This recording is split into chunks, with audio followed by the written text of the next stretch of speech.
Student, তোমরা যারা semester 6-এ পড়ছো এবং তোমাদের মধ্যে যাদের জেনারেল সাবজেক্ট হিসেবে ফিলোসফি রয়েছে, তো তোমাদের মধ্যে যাদের ডিএসসি B1 এই পোর্শনটা রয়েছে, অর্থাৎ applied ethics and philosophy of religion এই পোর্শনটা রয়েছে, তো সেই পোর্শনে আমি কিছু তোমাদের ইম্পর্টেন্ট কোশ্চেন দিচ্ছি আসন্ন পরীক্ষার জন্য।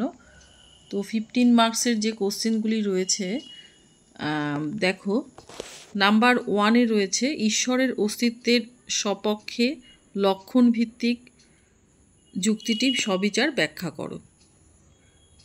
নাম্বার 2-তে রয়েছে ঈশ্বরের অস্তিত্ব বিষয়ে জগৎ ভিত্তিক যুক্তি, এর আরেকটি নামও রয়েছে বিশ্বতাত্ত্বিক যুক্তিটি আলোচনা এবং সমালোচনা করো।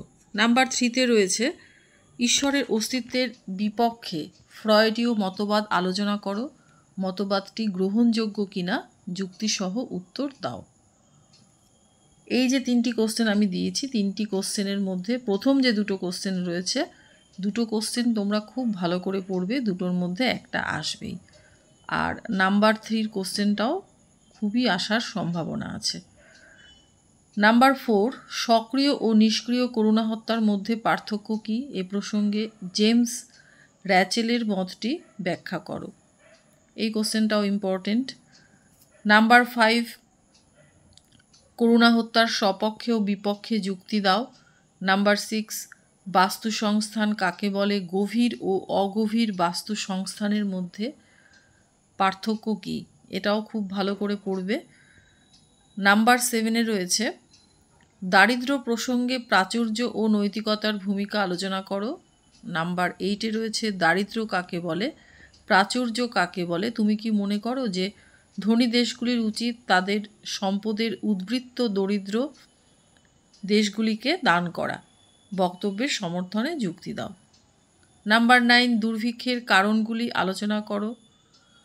10, চার্বাকরা কিভাবে ঈশ্বরের অস্তিত্ব খণ্ডন করেন? মোটামুটি যে কটা কোশ্চেন দিয়েছি সবকটাই ইম্পর্টেন্ট, আর আমি যে কোশ্চেনগুলি তোমাদের বলে দিলাম সেগুলি খুবই ভালো করে পড়বে এবং সবগুলোই পড়বে, তবে ওগুলো ভীষণভাবে ইম্পর্টেন্ট। শেষের দিকের কোশ্চেনগুলো কিন্তু খুব ইম্পর্টেন্ট, যেমন নাম্বার 7, 8 এই দুটো কোশ্চেনও কিন্তু ভীষণ ইম্পর্টেন্ট। আচ্ছা, এবার আমি আসছি 5 মার্কসের কোশ্চেনে। দেখো, 5 মার্কসের কোশ্চেনের মধ্যে রয়েছে নাম্বার 1-এ ব্যবহারিক নীতিবিদ্যার স্বরূপ আলোচনা করো। নাম্বার 2, ধর্মদর্শনের প্রকৃতি সংক্ষেপে আলোচনা করো। 3, ঈশ্বরের অস্তিত্বের সপক্ষে উদ্দেশ্যমূলক যুক্তিটি আলোচনা করো। অবশ্যই সংক্ষেপে করতে হবে। নাম্বার 4, প্রাকৃতিক অমঙ্গল ও নৈতিক অমঙ্গলের মধ্যে পার্থক্য কী?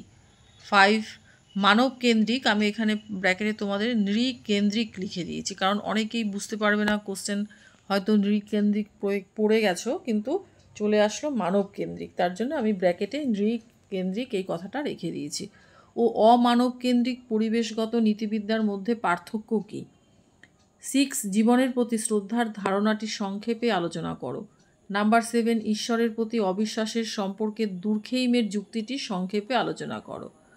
8, পশু ও পাখি প্রভৃতি প্রাণীর কি নৈতিক মর্যাদা থাকতে পারে? ব্যাখ্যা করো।